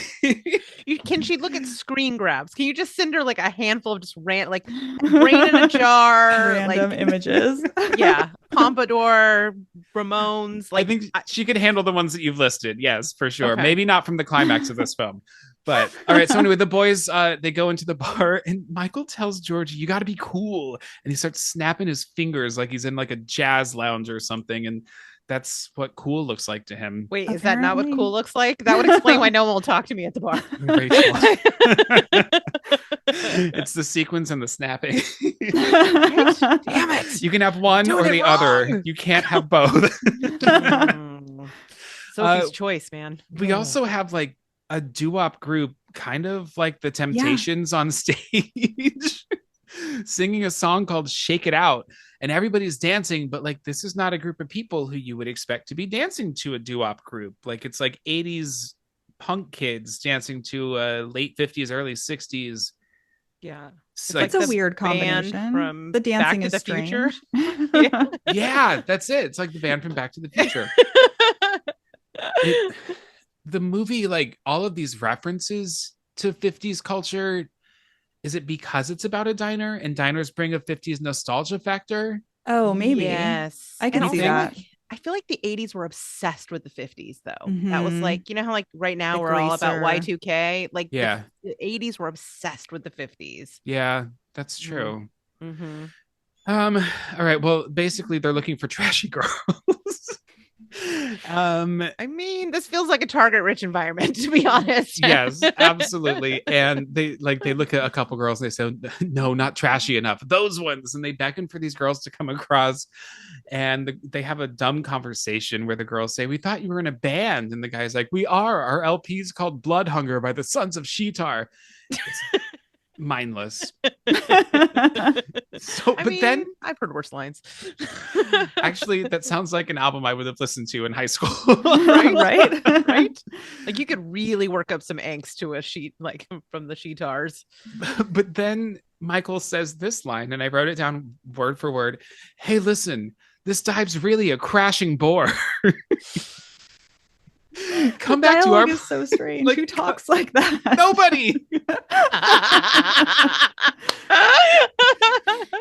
He invites them back to the diner for a Lumerian feast. So we cut to Sheba talking. She's sitting at the rival vegetarian diner around the corner. Oh, And yes, this is my favorite. Yes, yes. Rachel, do you want to talk about this? No. Please continue. I did, like I told you, I thought I was like, am I awake? Am I still amongst the conscious? Because I cannot believe what my eyes and ears are experiencing right now. She's sitting next to an ethnically vague puppet mannequin dummy with a cowboy hat on named Valentino, who is falsetto voiced by the owner of this diner, who carries on full-on conversations as though he is this puppet mannequin named Valentino. And nobody acts like it's weird. They just Not all go along with it like it's totally normal. Yeah, like through the whole movie, nobody thinks this is weird. Like, We why think in the include that? script it's a person, and then like Jackie Kong was like, no. It's gotta be. I have an idea. Hold on, let me do another line. I have an idea. I'm gonna say the actor they hired didn't show up on set that day, and so she was like, I have an idea. Choices were made, and I'm so grateful. I can't believe I forgot this. Like, I think it was my brain being like, No, I had no, to. no. You can't only experience this once. We need to erase this so that you can have the joy of experiencing Valentino 2 times. Yeah. Well, he's got a plate of food in front of him, and he's got a lit cigarette in his hand. Sitting at the counter. And it's a weird like mannequin spinoff that we didn't know about them. When they leave, he comes to life. Oh, he's God. mannequin. He's Valentino on the move. Oh, I hope so. he tells Sheba, I'm impressed. You caught the enema bag rapist? How about a date? Oh my God. But it's the cook who's voicing him. Oh my God. Worst three-way ever, but okay. Yeah. So she says, we're looking for a couple of psychos who like to pick on vegetarians. Any of your customers fit that description? And the cook mentions that the Tubman Cafe is taking all of his business. The mannequin says, Valentino says, their seasoning tastes real good. They talk about these biker cannibals, but I don't think that that's them. They run their own co-op now, and they do their own cooking. Good for them. And then the cook says, if you mean the Tubman boys, they look like a couple of vegetables, which is this like a fruits joke? Oh, I was thinking it was like an intelligence jab, but maybe it is that. something Let's go with that. fruit.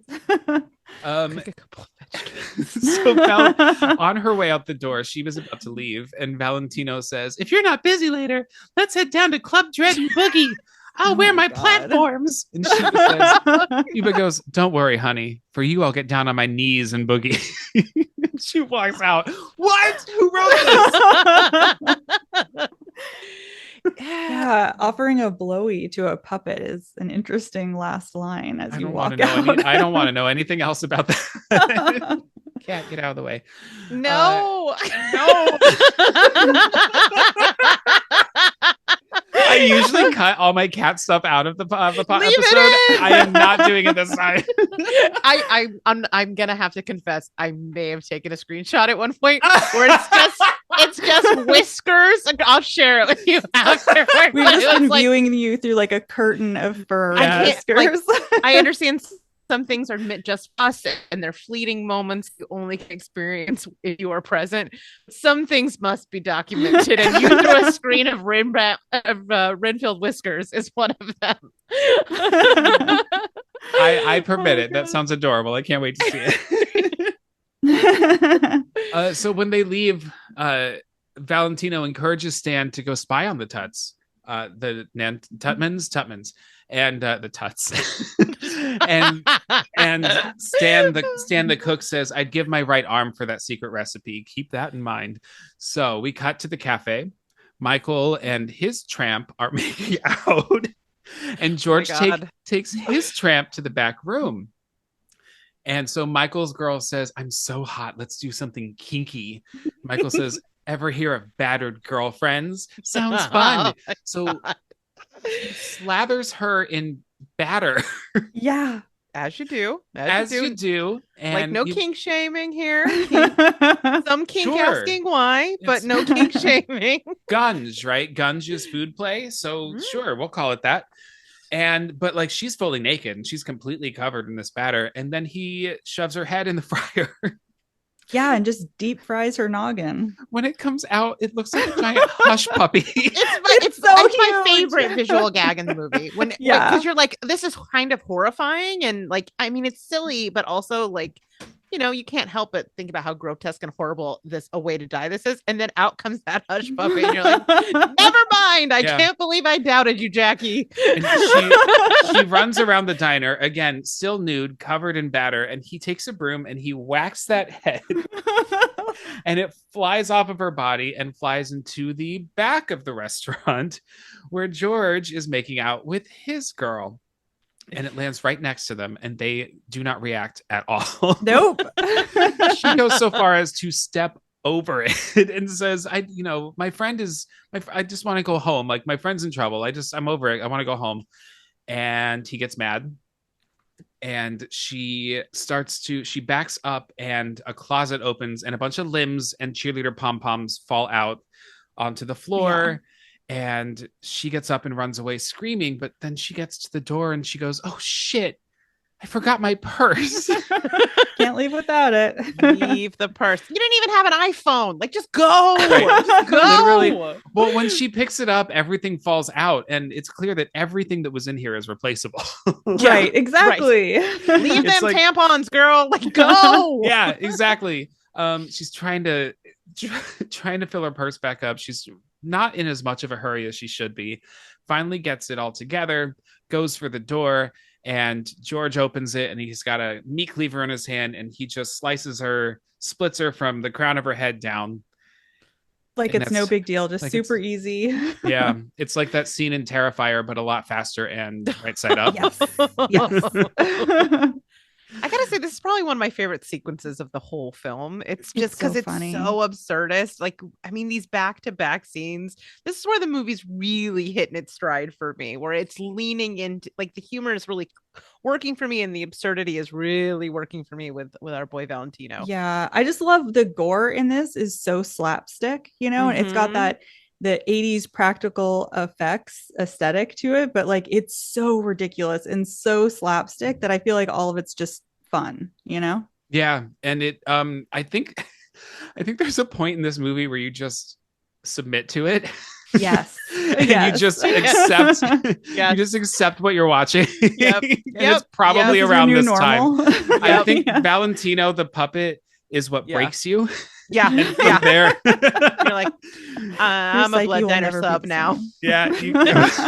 I identify as a blood diner sub. Like, it is what it is. Exactly. We cut to the back alley, and Georgie is tagging with spray paint the words trespassers will be eaten. He's a terrible speller. And Michael is loading up the van with body parts. And he says, George, you want to help me with these leftovers? And a bag lady is walking past, and she finds a severed hand in the trash can, holding the ancient amulet. Cut to a frazzled and stressed the fuck out archaeologist. Why is she so upset?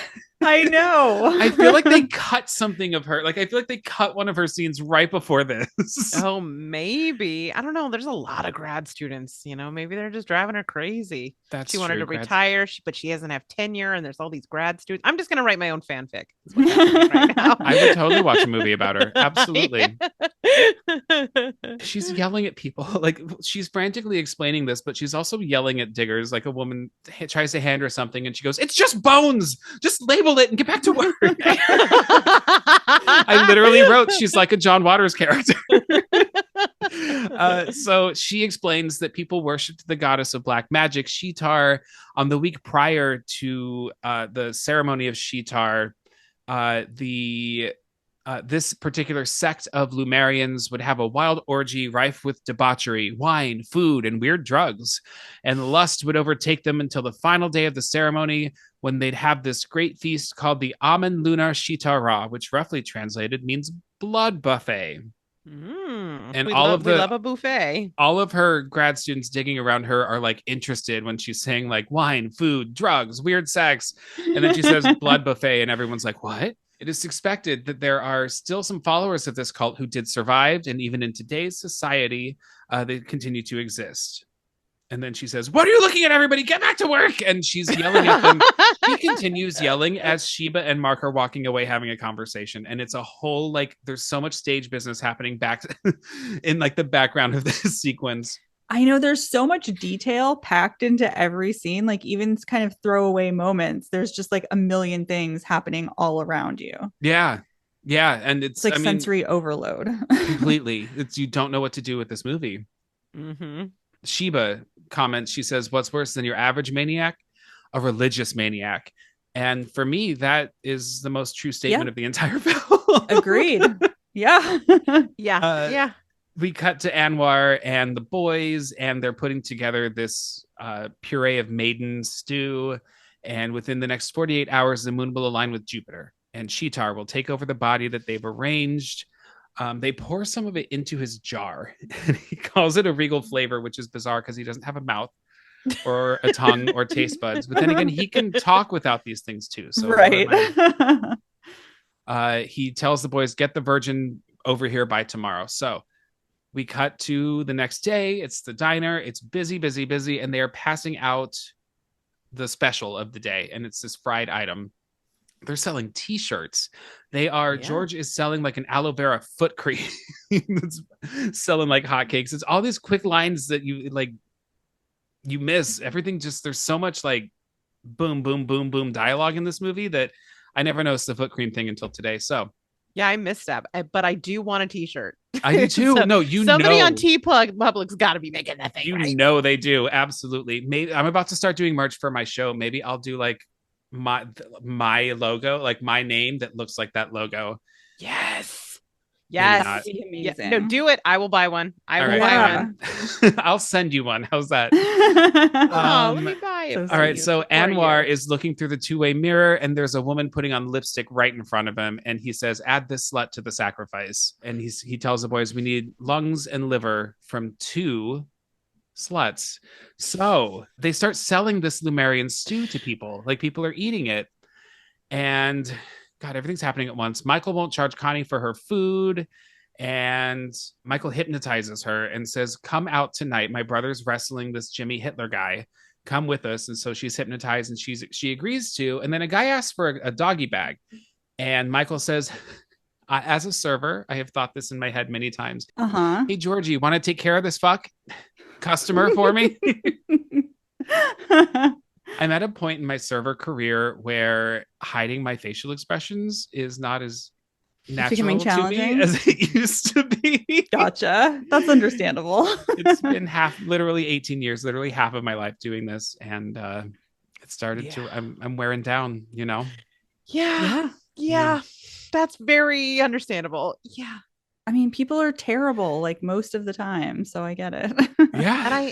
And I feel like they're not getting better. I feel like they're getting worse. Yeah. So, I mean, to be fair, meet them where they're at. If you need to like give them an eyebrow, give them an eyebrow. They can take it. Yeah. Yeah. Well, some of them can't. And then I get Yelp reviews. Oh, no. Oh, no. Oh, my God. Can we get a dramatic reading of some Yelp reviews at some point? Patreon special. Holy cow. That's a great idea. Yeah. That would be amazing. I did recently get 2 100% reviews that my manager made sure to sit me down and show me the other day. So that felt good. That's amazing. Nice. Yeah. All right, back to the movie. So it turns out that the doggy bag was for Stan. The guy in the cowboy hat grabs the guy next to him. The guy next to him says, "Come on, Stan, let's boogie." And it's Stan and Valentino. Stan was spying on the boys. And George and Michael catch on and they go, "Oh, I guess we'll have to pay him a visit pretty soon." Yeah. You know what's not good for undercover? Falsetto voice puppets. No, not at all. The IRS comes in and an IRS agent tells Georgie, "I want to see your books." Well, Michael at the same time says, "I need 2 more specials, but they don't have any." So Georgie says, "I'll see what I can come up with." He takes the IRS agent to the back. We hear a whack, like 2 whacks, and then the door immediately opens and he's got a plate of fingers. And he says, "I got 2 more specials for you." And he puts them in the fryer. And this is why I won't eat Burger King chicken fries. Because that's exactly what they look like. Yeah, you never know, like if there's been a head hush puppy in there. That like it's like going to those rental like jacuzzi places. You don't know what kind of human soup is in there. No, you don't. No, I won't do it. No, gross. I won't do it. I really won't eat Burger King chicken fries though, because it like. What part of a chicken is like this? You know what I mean? Right. I don't want to know. I'm not going to ask questions. Yeah. That's probably smart. So people are digging them. People love them. And they use the guest book to find the woman who was putting her lipstick on in the mirror that Anwar wants killed. And they call her house. They say she's nature hiking at the Bronson Caves with her boyfriend, Buzz. And we get what has maybe become one of the most popular sequences in the movie, I think, where this woman, I think her name is Cindy, and her boyfriend Buzz are making out in a cave on the beach, and he's undressing her, and it's really bad dialogue. And so I know you're not going to not quote the only, what was it? That something munching on your flesh will be me. Oh no, it's written down here. Wait, okay, good. Okay. She says there might be bugs and wild animals all over, and he goes, "Don't worry, honey. The only animal you have to be worrying munching on your sweet meat is me." There we go. Oh. Take that, platoon. Doesn't he also say that he's so horny he could fuck a cow too? Yes, he does. What is that? Nothing makes me feel more special. Right. Nothing. And to be like, "You are bovine, baby. It's happening tonight." Because she's worried that there are maniacs chopping up vegetarians around here. Mm-hmm. So she is fully nude and he is down to his red skivvies, and George comes up behind and kind of shoves the guy into the cave wall, and the guy hits his head and falls down. She stands up and kicks his ass. She turns into like a kung fu superstar and beats the shit out of this guy completely nude. Now, Jackie Kong in that In Search of Darkness documentary says that she wanted the girl to be naked because what would be more off-putting and terrifying to a man than a fully naked woman fighting back at him? Right. I mean, when she thinks that she's at her most vulnerable, she, comes out of nowhere and kicks his ass. Yes. Love that. Pretty great. She punches him out, and then she goes to wake her boyfriend up, and unfortunately a stalactite, is it stalactite or stalagmite? Tight. So the tights hang tight, and stalagmites are like mightily pushing out of the ground. That's what they told me in a cave once. That's one movie. It's very cute. That's a true story, and I realize as I say it how weird it sounds. Like many of my stories. No way, you just won Jeopardy. So a stalactite falls into her head, and she's a goner.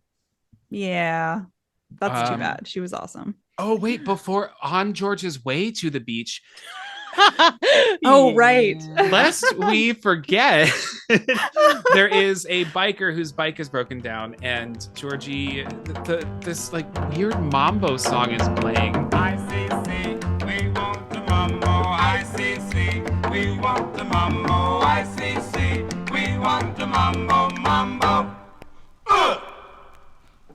He's just bopping along, having the best time. We want mambo. Yeah. And then Tour de force Carl Crew. Oh, Cruising so along. good.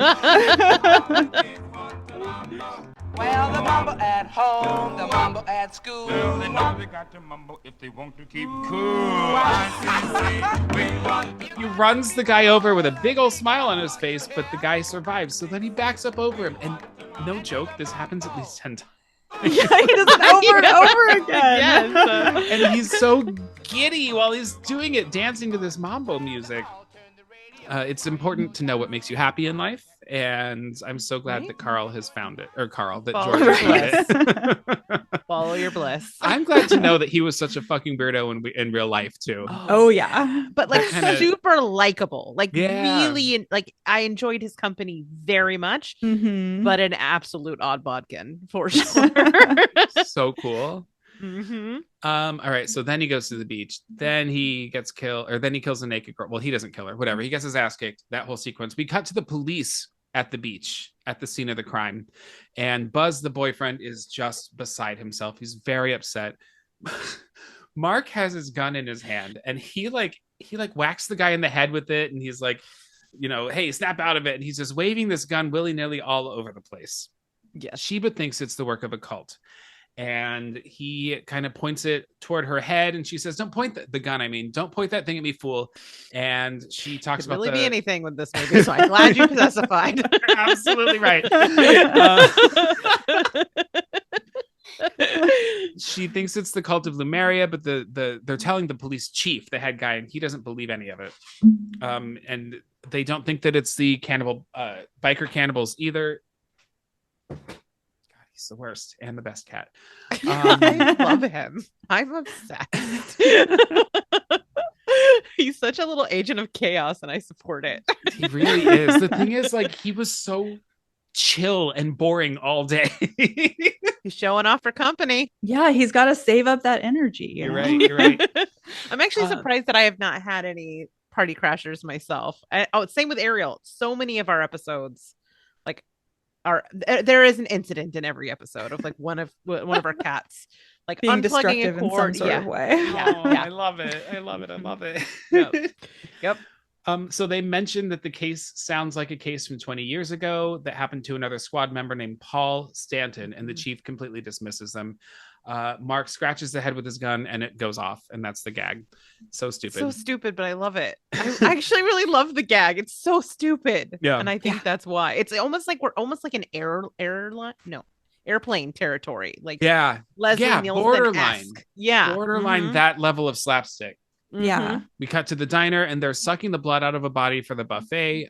George throws the lungs and the liver into the pot, and Anwar tells him to prepare for the banquet and get as many participants as possible. So they have these pills that are hunger-inducing, and they make people hungry. And they say, "Don't worry, we put this in the stew when business is slow."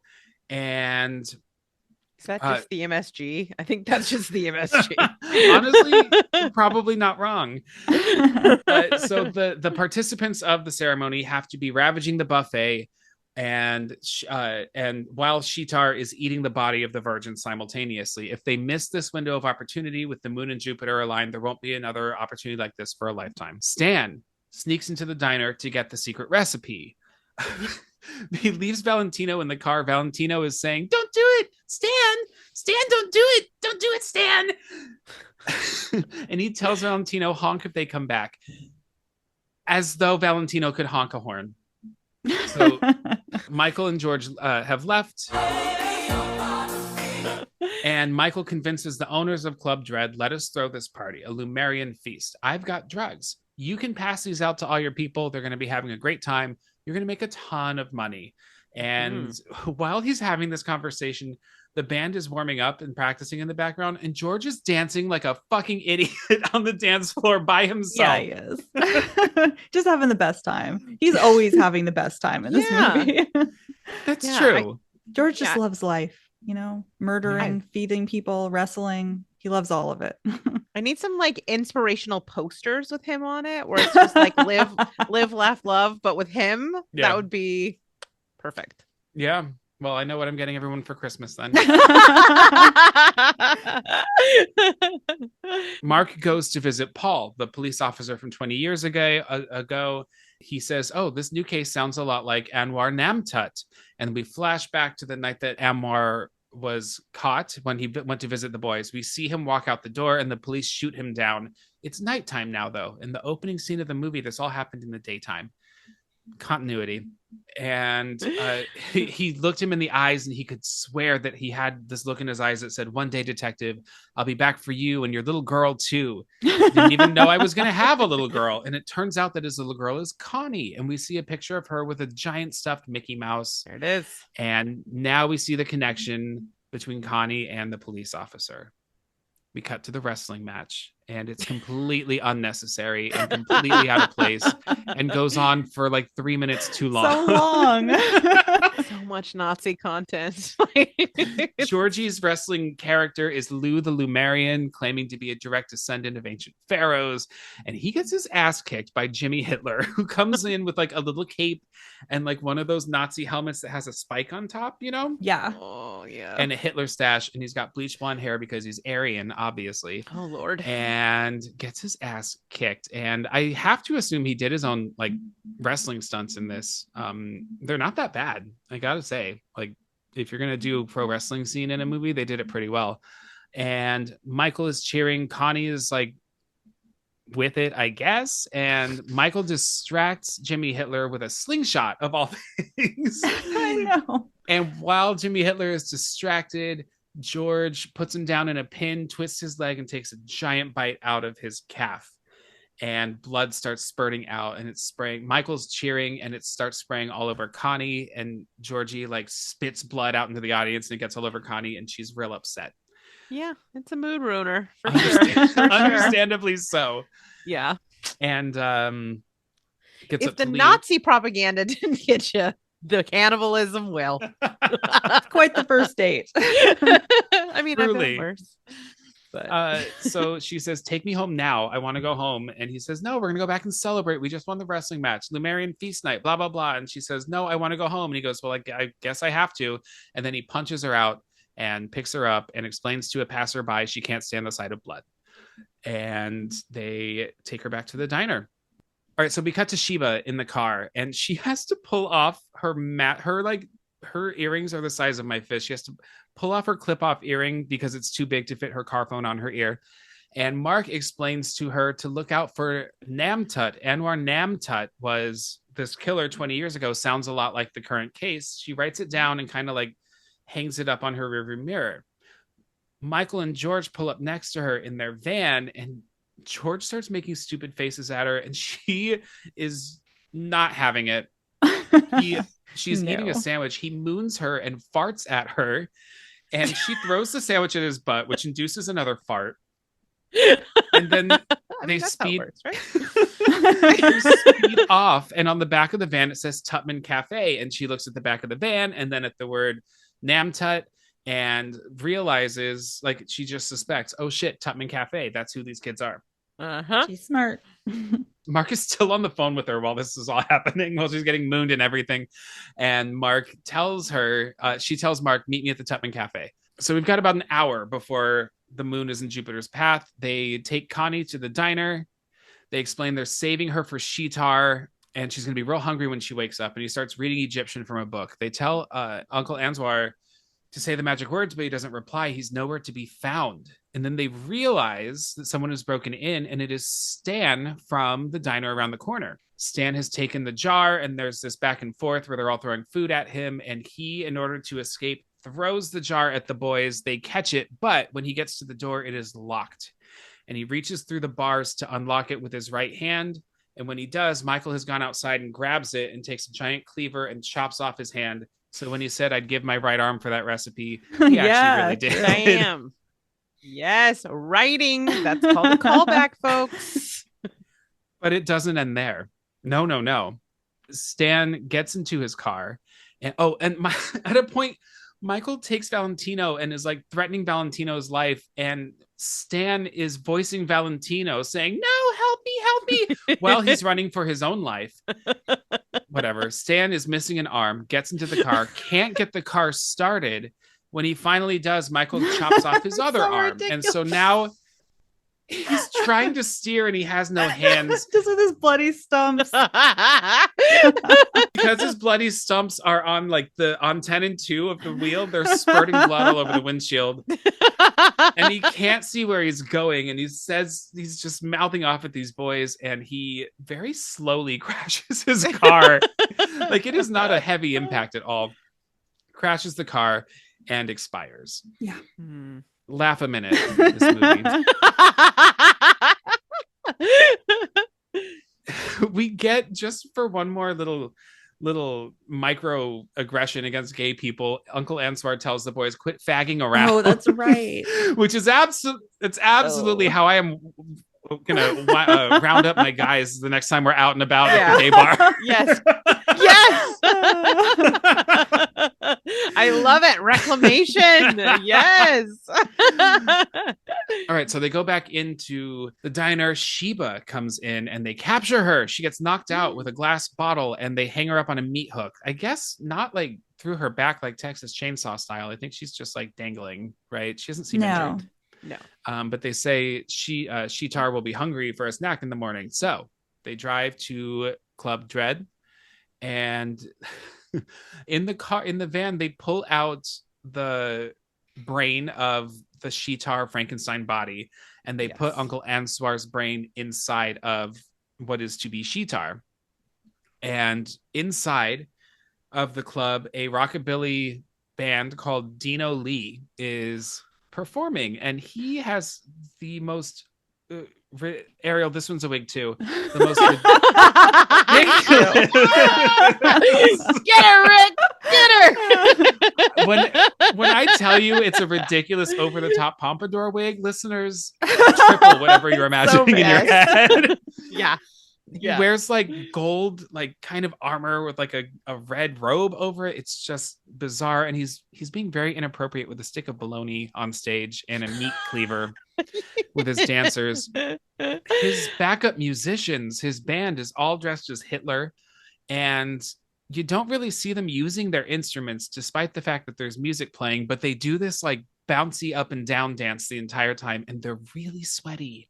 They're so sweaty. Yeah. So this whole sequence is going to be really hard to explain, but I'm going to go for it. Do it. Do it. The insanity of it. Let me know if I leave anything out. So people are dancing. They carry SHEETAR to the stage, and she just kind of stands on her own. Mm-hmm. And she's wearing a gold lame robe with her arms crossed over her body. They put a giant pot of this Sumerian stew in front of the stage, and they just scatter spoons around it. Meanwhile, everyone in the club is taking this drug, this pink, like hunger-inducing pill, getting hungrier and hungrier. It shows two greasers dancing, and one of them, his face turns green, and it's really bad green makeup. It's like tube of Halloween grease paint you get at Walmart. Yeah, it's like when you try to paint yourself like a zombie when you're 10 years old, you know?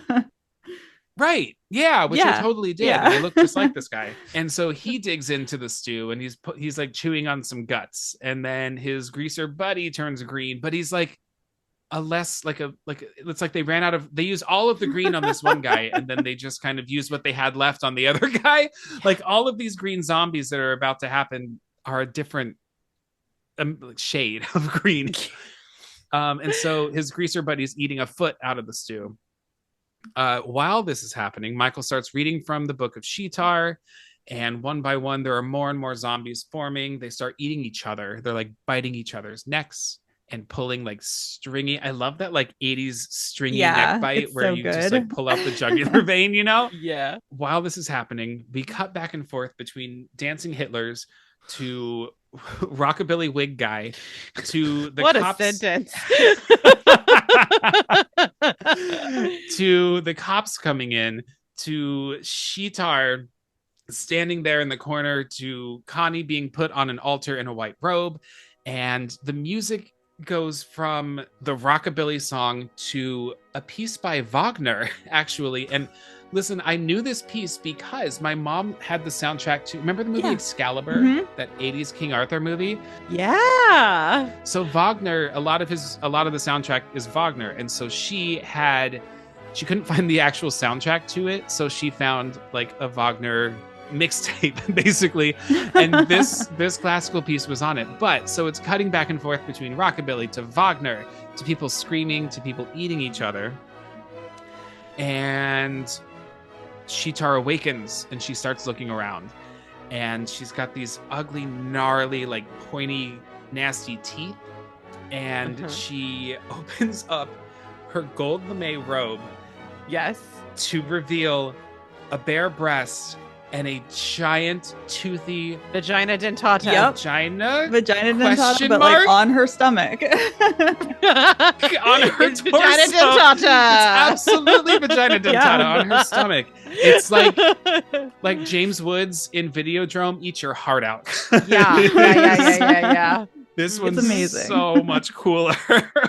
It's actually kind of like, I see why they had the Party City green sticks or whatever for the zombies, because they needed the monies and they put it where it belonged, on her abdomen. Yes, they did. Because this vagina dentata is pretty it looks badass. great. The actress who plays her like is good at whatever direction she got, like shake violently and be weird.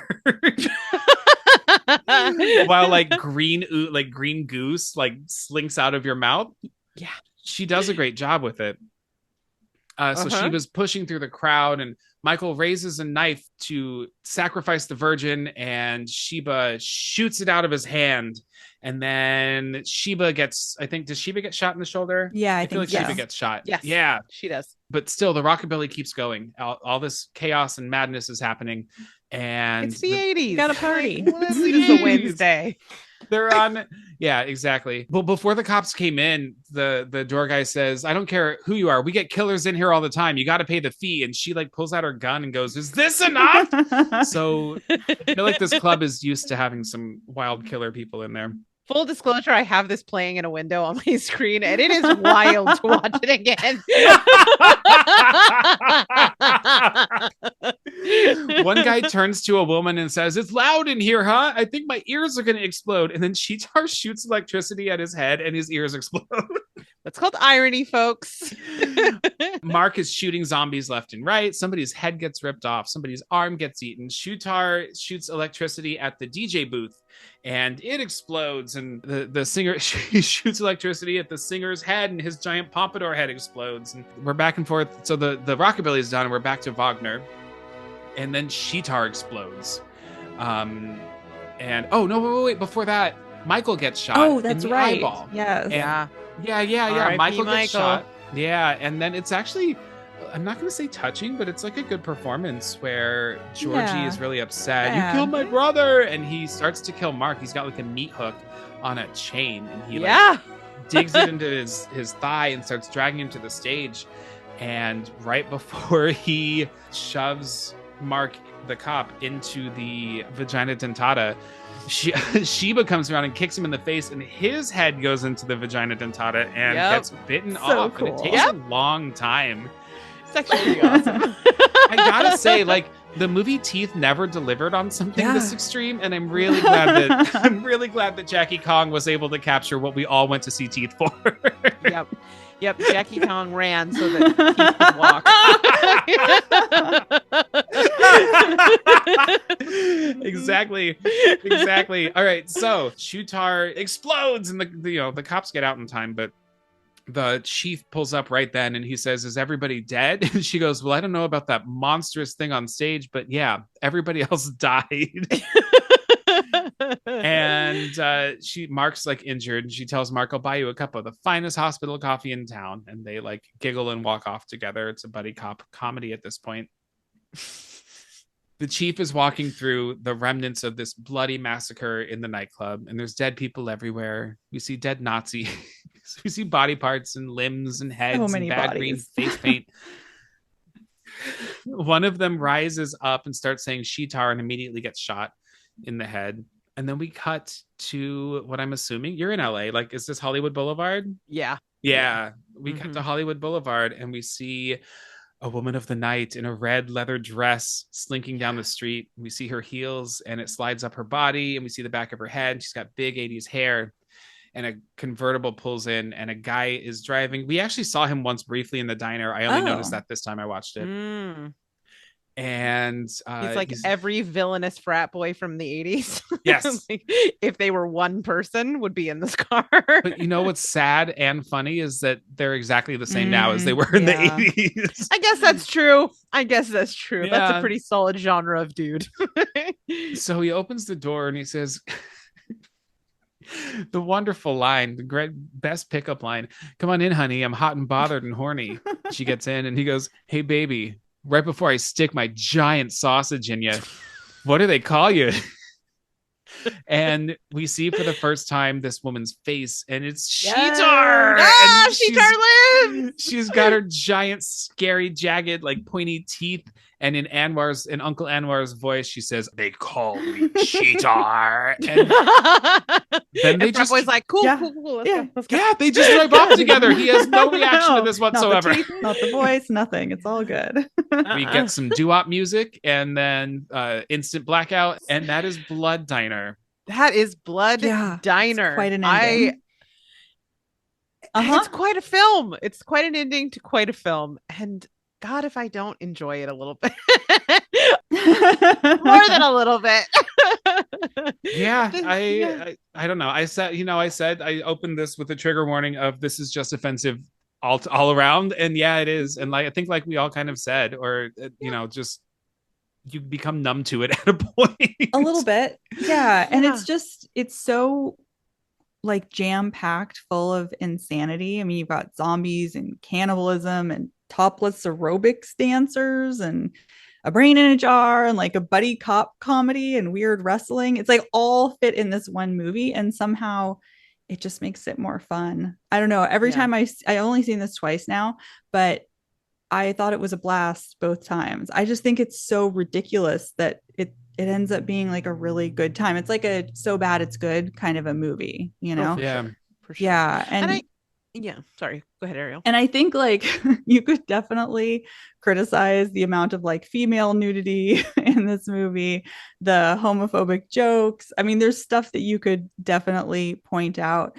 But I think what's interesting is like thinking about the fact that Jackie Kong directed it and wondering about things like the karate scene where like the woman is full frontal nudity, just like beating the shit out of this guy and doing a great job at it, or the vagina dentata thing. Like, I feel like those two scenes maybe would not have been in the movie had a woman not directed this. Yeah. Coming back to the offensive thing, like I think that there is offensive and harmful. Yeah. And then there's just like offensive and absurdist, and like, I mean, none of it's great. It's never offensive is never, great, but it doesn't feel harmful. It doesn't feel it doesn't feel spiteful or like it's trying to impart kind of a worldview. It's like juvenile in a way that's reflective of the era more so. Yeah. There's a silliness that softens it, I think. So do I cringe a little at parts? Absolutely. But it's not the kind of film that I feel concerned about when I watch it. I don't feel like it's espousing a worldview. It's just kind of, like I said, juvenile in a way that feels less harmful. Right. And very much a product of the 80s. Very much a product of the 80s. I think, unfortunately, this movie is the result of the 80s. Right. Yeah. I think for me personally, just speaking for myself, in a lot of cases, consumption does not equal endorsement. Yeah. Yes. And I think that this movie is a prime example of that, in that exactly what the both of you just said. It is what it is. And like Rachel, like you said, it's I don't think this movie's out to like hurt somebody. No, it's just out to be stupid and entertaining. And for me, it is. Yeah, it succeeded. Absolutely. Yeah. I mean, it's an odd film, and like I feel like it's a little bit of a test, like a gateway test of like, how much of a normie are you? Because I think the normies are not going to have as much of a good time here as where like people who sort of traffic in more subversive and transgressive things, who are going to have a better time with something like this, because it does ask a lot of you as an audience member to like just go with it, to just embrace the absurdity. And if you can't do that, this is going to be a tough watch. Yeah. If you can. Yeah. Well, there's a lot here.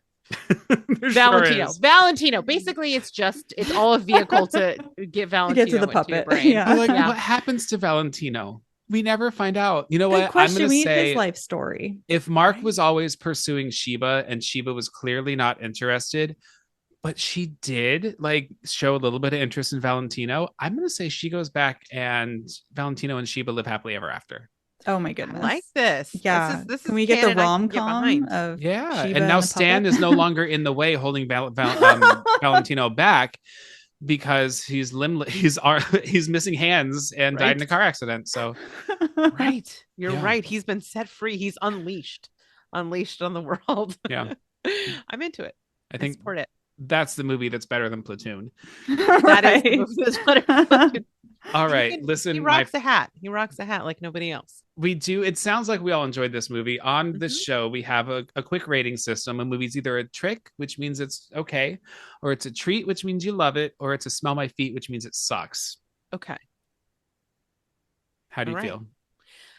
I think it's technically a smell my feet, but I'm going to say it's a trick.